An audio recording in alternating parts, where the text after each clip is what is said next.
G'day guys, welcome back again. I'm doing another flip cup today for you, and what I'm doing today is I am going to see if using a better quality paint makes a difference to our overall outcome, our cells, our colours, etc. So I'm doing 5 flip cups. I have a 40 centimetre by 80 centimetre canvas, that's 16 by 32 inches. I have 8 different colours. I will talk to you about all the colours and the pouring medium after I've flipped all the cups while they're sitting. So I've done 2 layers of each colour in my cup, and just to save on time so you didn't have to watch the boring bits. And I'm going to continue with my last layer of colour. So each colour has been layered in 3 times.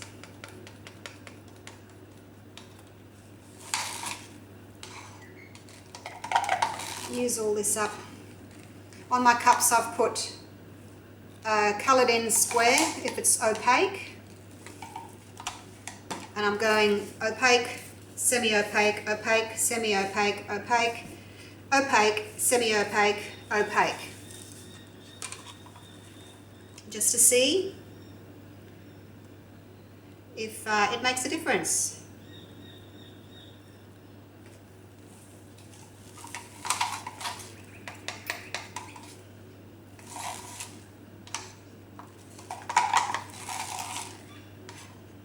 So going with my lovely blues and aquas again today, my favourite colours.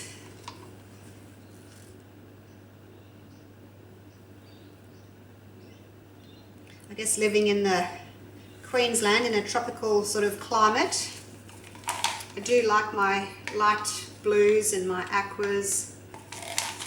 Live near the sea, only 5 minutes from the ocean. So I guess that gives me inspiration to do these bluey ocean colours. And also my house, my colour schemes are, it's kind of Hamptons. So I've got pale timbers and blues, greys in my house.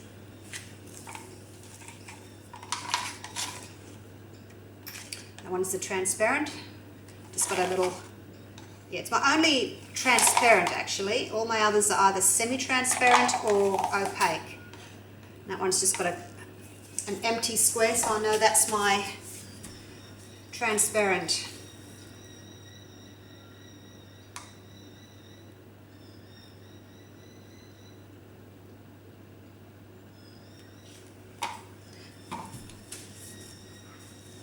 Into my lovely blue.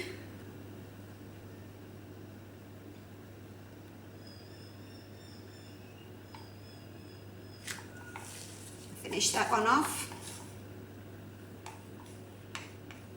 Really enjoying doing these flip cups. I've been experimenting with different mediums to see how I can create the best cells, the best outcome. So I think I'm getting closer. I don't have any black today, that's Payne's Grey. It's almost black, I guess, but Payne's Grey. Just don't want it to be quite so harsh, being all my lovely bluey ocean colours. And the Payne's Grey works just as nicely for a bit of a dark punch, but not as stark as black. Okay, last one, opaque. I'll go through all these colours, as I said, when the paint's all sitting, once I've tipped all the cups upside down and I'm just waiting for them for the colours to blend a bit. I think it looks nicer when they've had a chance to blend. They don't get so many lines, it's a little bit more blended. Okay, let's tip those,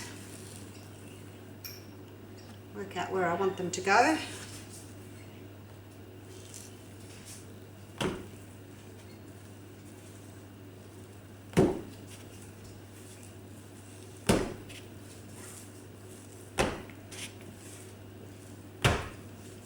just move them so that they're all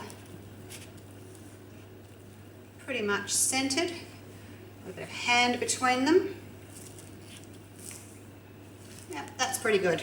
Okay, now that can just sit there for a few minutes while we talk about paints and medium.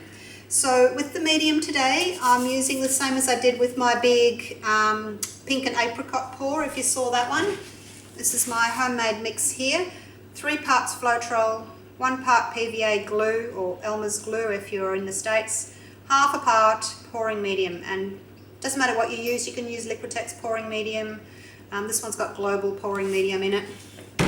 Mix that up, and that is mixed 3 parts medium to 1 part paint. So my little cups all add 120 grams of medium and 40 grams of paint.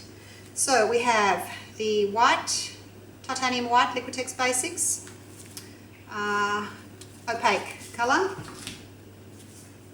and then the Matisse in the Prussian blue, semi-opaque, squares half coloured in. Liquitex Basics, light blue permanent, opaque. Back to the Matisse. Matisse have some nice semi-opaque and transparent paints. Southern Ocean Blue or Phthalo Turquoise, that's a transparent. The box is empty.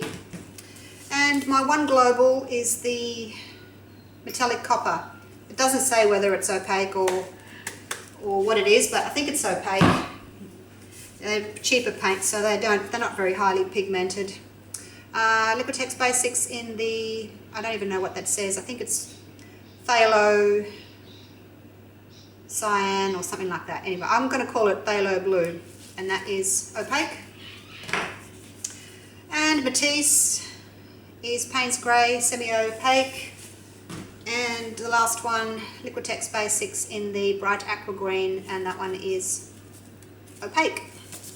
Okay, so layered them opaque, semi-opaque, opaque, semi-opaque, just to see if we can get some nicer cell coming up. A better sort of quality of cell, I guess. I want colours within colours, like that one right there. That's got 3 colours in it. And I'm just using the treadmill silicone for that. I put 2 drops of oil in each colour, except I didn't put any in the white and I didn't put any in the copper. So that was in, it had 8 colours, so 6 colours, 2 drops in each, so 12 drops of silicone oil in the whole thing. 12 is probably a little bit excessive. So anyway, we'll see how it goes. I was thinking 1 drop. Should I do 2? I did 2. So a total of about 1200 grams of mixed paint we have here. So with my other videos, you saw I pulled the cup down and then I dragged the rest of it up the top. I don't want to do that today, because where I went around like that, I got this sort of curved look. So I'm going to try not to do that today. I can always fill in what I've got left with the cups down the edges or down the middle, but I don't want to come around and get that curved look that I got. I wasn't happy with that. So, all right, let's see. I might have too much paint to actually pull the whole thing down. If I start a little bit higher, that might help. Let's see, because they're pretty full cups. Okay, there's a little bit left. I'll go a bit slower. Whoops. That was a bit too slow.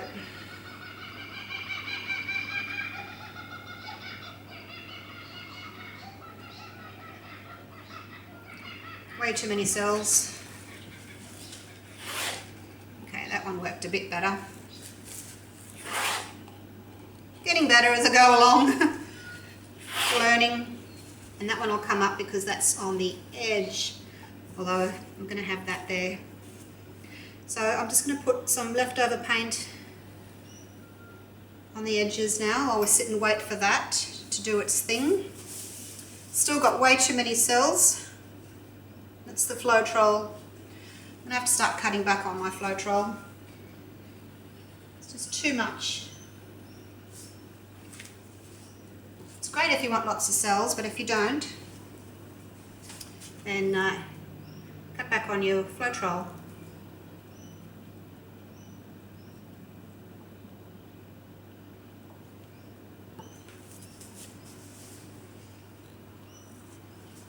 This one's got lots of paint in it.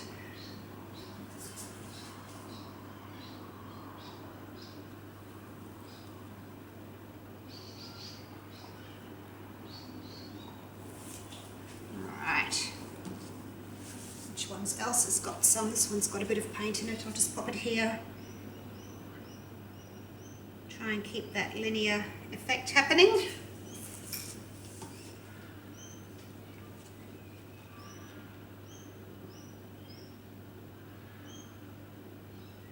Might as well use this up on the side. It's the little bits that aren't going to be all that attractive, and they're going to go over the edge anyway, so I don't mind using those on the side where it's going to get tilted off.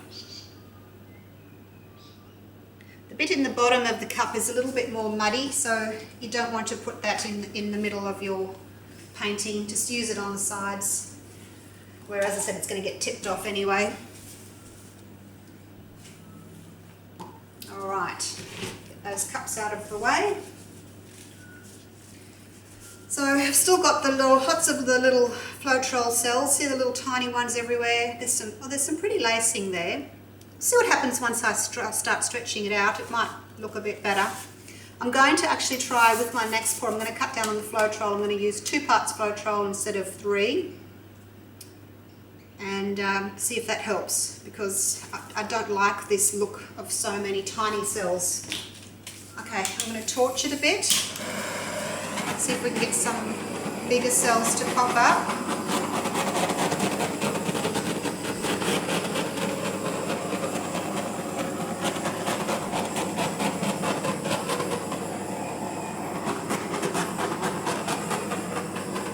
I think it's going to be a lot busier than what I was hoping for. I was hoping for more of a background. And I don't think I'm going to get that with this pour. Never mind. I know lots of people like lots of cells, so maybe this one will be one of your favourites. I don't think it'll be one of mine. So next time I'm going to cut down on the Floetrol, cut down on the oil, and see if I'll be happier. Now there's a lot of blank spaces here on this end, so because I've got so much paint on the canvas at the moment, all the paint, I'm going to tilt this way first, because as I said, we've got lots of paint, so we'll use that to our advantage and cover this section first.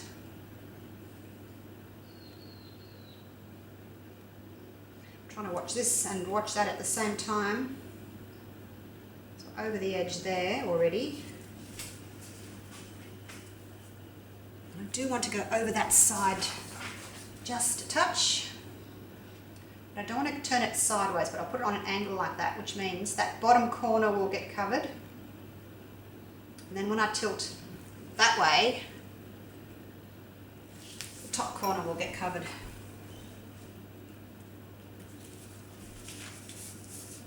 Okay, now I'm going to go that way now, just to bring my paint back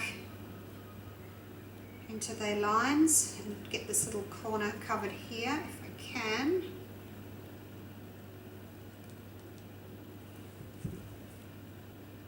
Just help that along. Got a lot of paint on here, I might have too much. No, you never have too much paint. You'd rather tip it off if you don't need it than have to stretch too far to cover your canvas. Okay, now I need to get this corner here done. I'll go that way.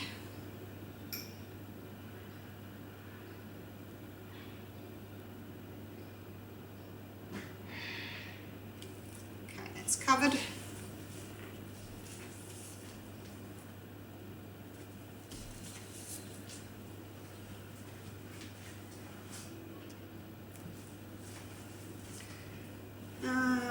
Where next? Just going to straighten my lines out a little bit here, and then we'll go that way. Okay, off we go. So not as much paint on now, we've got tilted a lot of it off, but still got enough to cover those blank areas at the top there. Just take your time, nice and slow. Move the paint around. There's more paint up here. I'll just get that corner first. You can see where it's moving there. Get that side first.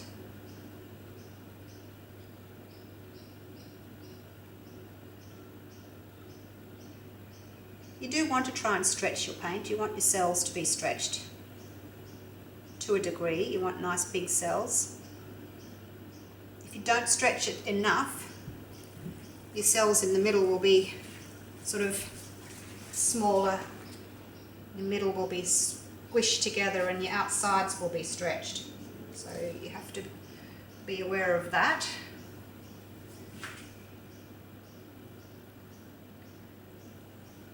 Come back to the middle a little bit and then go off to that corner up there.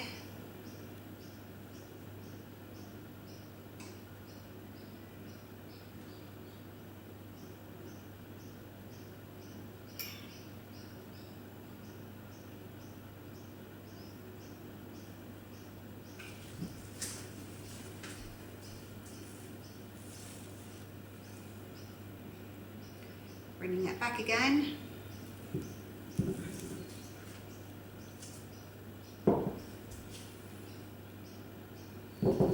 Actually, I think my paint might have benefited from being a little bit thicker.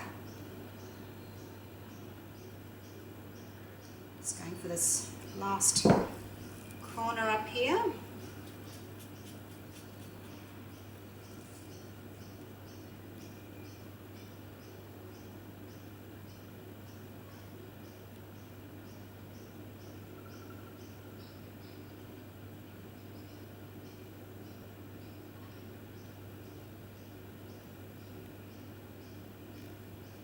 Over it goes, and back.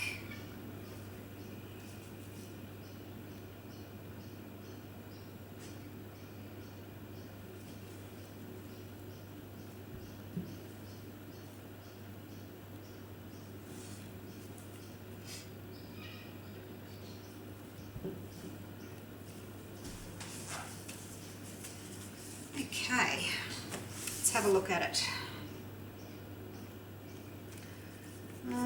I've got some stretching happening, which I'm not that happy with, and this here.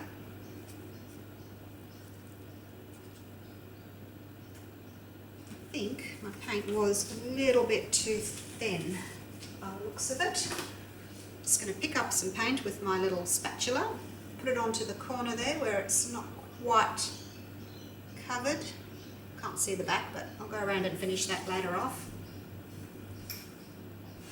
Finish it off later, I should say. Matching this colour here on this little corner. Alright, let's do some torching and see what else happens.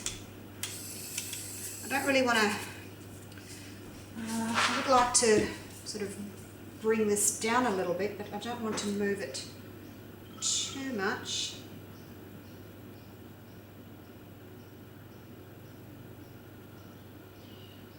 Let's see what happens if I just change the composition a little bit. Don't want to stretch it out too much. Okay, that'll do. We'll torch and we'll get some more cells up.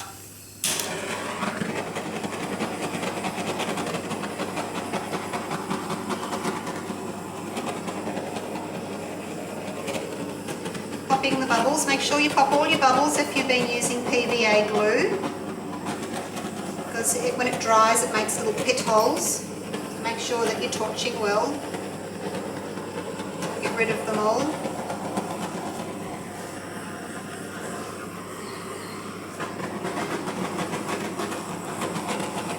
Keep your torch going, don't let it stop in one spot.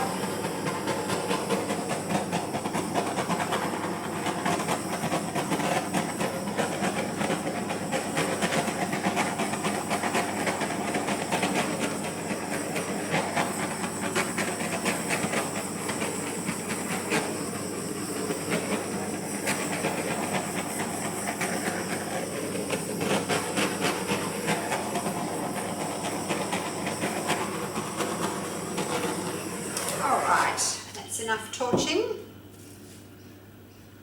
It's quite busy, busier for me than I would normally like. But I have got some really good cells over here. This section's really good. This one, these have been stretched out a little bit too much, and down here. I'm not quite sure why that's happened. So we've got the big cells, and then where I've torched we've got little cells popping up. They will continue to grow.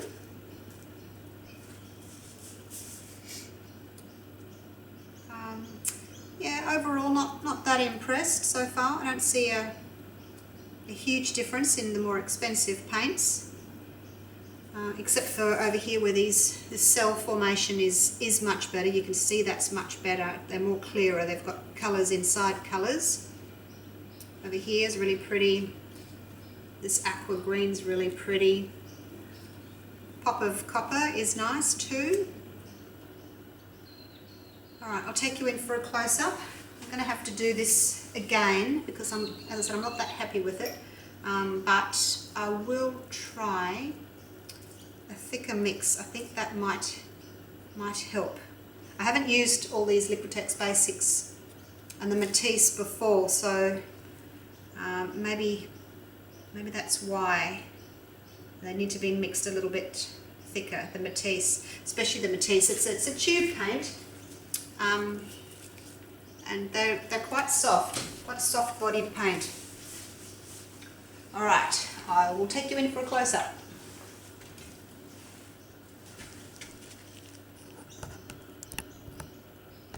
So please join the Australian Acrylic Pouring Group on Facebook. You'll see all my videos and tips.